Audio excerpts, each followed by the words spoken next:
December 19th of 2017, my daughter and my family went into the ER thinking that we were going to go in for a severe ear infection, and looked over to see the doctor that I didn't even know was there, and was told that our daughter had leukemia. And we spent the next 6 to 8 months fighting. I watched the degradation of my daughter's childhood through this process as she went from home to hospital room to operating table, back to hospital room, back to home. And all they want to do is just go out and climb and run and laugh and be around other kids. They just want to have the ability to talk to somebody else. Maybe that's bald too, or maybe missing a limb as well. They're just not allowed to play. They're not allowed to go to the playgrounds. That, a park is a joy for a 5-year-old. They have the ability to go to playrooms at hospitals, but nothing that they can climb on, nothing that they can run around on. There's no other kids or laughter.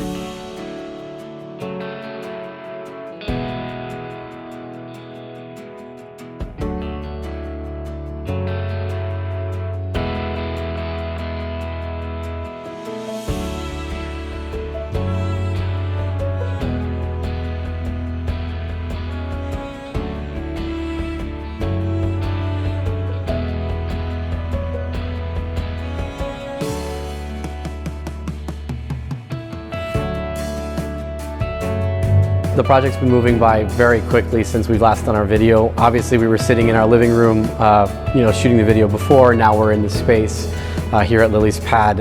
It's a 5,800 square foot donated facility by the Phillips family in Coinless Laundry, which is an incredible donation for us. And all of the architectural drawings have been done by Architecton, and Applied Engineering also did all the engineering specs and drawings as well for us. We are in the demo portion of the project right now, getting ready to start the build out. All of the construction pieces that are being designed by our architects are going forward and being approved by Baylor University. So we are creating the most clean environment that we can for these children to come and play in. We are currently looking for a sponsor for HVAC. We're currently looking for any type of trades that would come in and help. We have an indoor playground that needs to be furnished. Since starting the project, we've discovered multiple different conditions that put children at risk, and that's exactly what Lily's Pad's designed to cater towards. Lily fought and beat cancer, and that's the main inspiration behind the project. But since then, we've discovered that pediatric burn survivors are in a very delicate state when they're first coming out of the hospital, and this would be a fantastic spot for them to be at.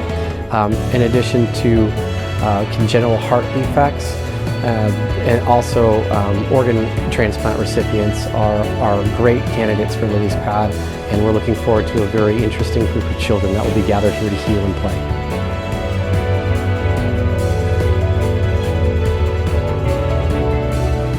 Taylor's standing inside a building much bigger than her, but her dreams for this place even larger, with the hopes of building a playground for sick children. For all sick children, it's not just for kids fighting cancer, it's for any children that are in a delicate, immune-compromised state, which especially with what we're going through right now, is even more important. Lily is now cancer-free after fighting leukemia since the age of 3. Her father recalling a vivid memory of one day Lily just wanting to go play outside on a playground, but she couldn't. I cried out in anger, in prayer, just what am I supposed to do with this? And I woke up the next morning and the concept was in my head that there has to be, already has to exist. This has to exist somewhere.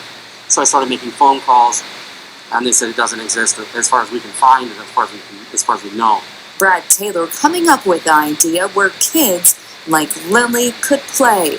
A place where you help, where the kids can have fun and they don't have to pay any money, so they can have fun, free, and have the best time a kid who is sick in their life. Discover card giving Lily's Pad a $50,000 donation.